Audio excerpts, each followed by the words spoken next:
friends are like old memories. They always remind you of your past, and we are reminding ourselves of the past episodes from this week of Good Company for the best of Good Company with me, Hollie Taylor. I love hearing about the incredible things people are doing around the world to help people. And we're going to go all the way to India for this feel-good story, to Ambikapur, which is actually very interesting because they've opened up a couple of cafes. And the name does not sound appetizing. Would you want to go to a place called Garbage Cafe?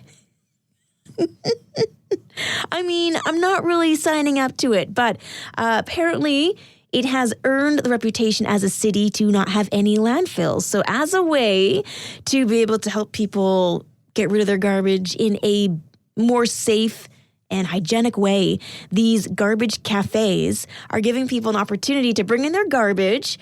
And if you bring in, let's say, 2 pounds of plastic trash, you get a free meal. So as a way of cleaning up the streets, they're offering free meals if you pay with your garbage. Honestly, I'd be eating free forever, the amount of garbage I feel like I bring out of my house. But I love how they're being creative. They're addressing a situation that's impacting the health and the cleanliness of their community, and they're giving people free food in exchange. So people bringing in garbage, walking out with a full belly. Love the idea. But again, Garbage Cafe just doesn't really seem like a place I'd want to eat at. I'm just imagining eating garbage, but no, it's a trade-off. Garbage for food. I love the story of this little black and gray Shih Tzu. Oh, they're so cute. I just want to squeeze their little faces. But he was found wandering the streets of Austin, Texas. He was in rough shape. But if you've ever seen a stray dog, you know, their hair is overgrown, it's matted, and this poor little guy had no tags, and there was nobody looking for him either. So they're guesstimating he's about 7 years old. He'd been homeless for months, and so they ended up taking him to one of their assisted living centers. Which seems like, why would a dog like this work in a assisted living facility? But honestly, it's become a match made in heaven. They've given him the name Chewy. All the residents love him. He's got tons of laps to sit on now. And they just think he's the coolest thing. They love having him around. They've even dressed him up in a tuxedo. There's pictures of him just loving it, though. If it was my cat, he would be miserable. My mom's dog, he would have been growling. But this little guy loving life now after being rescued from the streets, hanging out with seniors, and just making them smile, thus making him smile as well. So it's super cute. I just love that he's loving being in this full-on tuxedo. Just imagine it. A Shih Tzu with a bow tie, a shirt, trousers even.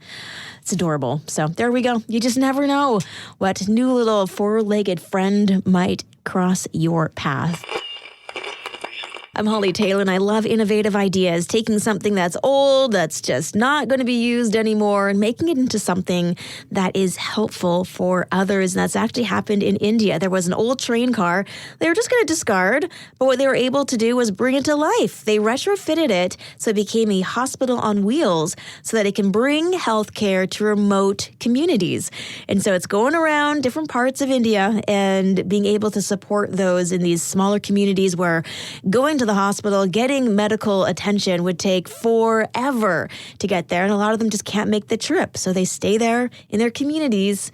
And, worst case scenario, they don't recover from whatever is ailing them. So love this. Maybe we'll see more of it, not just in India. Maybe it's something we can bring to other countries as well. But talk about a really incredible way of using something that otherwise was just going to collect dust, was going to add to a big landfill somewhere. And now it's a hospital on wheels.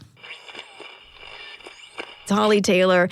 And as we reflect over the past 5 years, so we're going back to 2020, this was the school year that we were wondering, are the kids even going to be in school? What is happening? And depending on where you were in the country, your kids were in and out of school, or they were at home learning. I was in Alberta. My kids actually did go to school, but then they had to wear masks all the time. And it was just such a weird time. But even out of these moments, people made the best of these situations, and Asher is absolutely one who was able to figure out how to navigate some interesting ways of helping others. He was 12 and he began Audibles with Asher program, where he would hold reading sessions over Zoom with children and young adults who had special needs. So he started this in the fall of 2020 to support people. 5 years later, he's still doing this. So out of that time, he was able to start a job, essentially a little entrepreneur helping others. He's 17 now, and he's built some incredible relationships with those that he has walked along the way on their reading journey. So yeah, I mean, it was a challenging season of life, but I think in a lot of different ways, for some, they were able to use it to help and support people and to create some meaningful situations. It's Hollie Taylor. We're talking about some of those procedures or things that we have to do as adults that, in general, most people find them less fun, undesirable to experience or do, and maybe you actually enjoy doing it. Tom texted in, you can too, 905-338-1250, says most people don't like doing their taxes. I actually quite enjoy it. It tells a different kind of story about how you lived your year. You know what? That's a really healthy way of looking at it. Because I guess it would. You would know how active you were. You would know, based on receipts, how often you went out and were able to socialize, or in some cases not, if you're an introvert and love just being inside. Okay, so Tom likes taxes. Fair enough. Another one here, I love going to the dentist as well, Holly says. Sarah, always went, always had a good time. Always a great experience. So this is good. There are great dentists out there. I always feel so bad for people who said that they had such a bad experience. Honestly, I love getting my teeth cleaned. Getting my blood work done. I don't mind. In fact, it's a nice change of pace, says Martha. Really? I actually have a friend who is a fainter.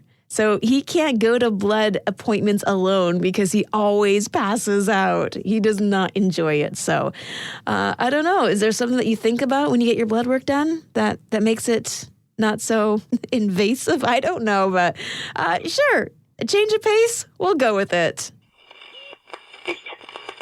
It's Hollie Taylor. And I was chatting with a friend of mine. He works at a church, and so they actually use their church more like a venue. So there was a wedding that happened, so they did the wedding, but then they also allowed the couple to use the gym as a place for reception. But they had a hard out, 10:30, like lights are out kind of vibes. Okay, I don't know if it was 10:30, maybe it was 11, but they definitely had a time frame. And the photo shoot between the wedding ceremony and the reception took so long.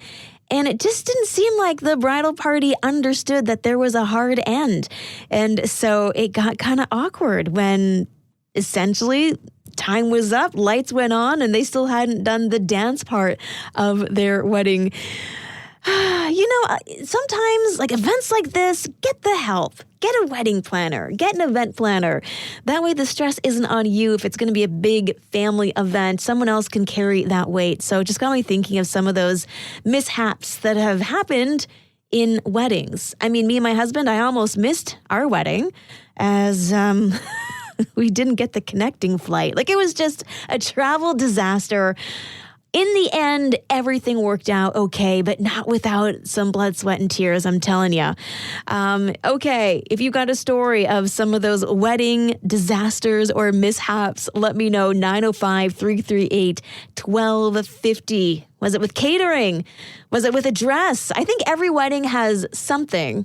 So, what is your story? 905-338-1250.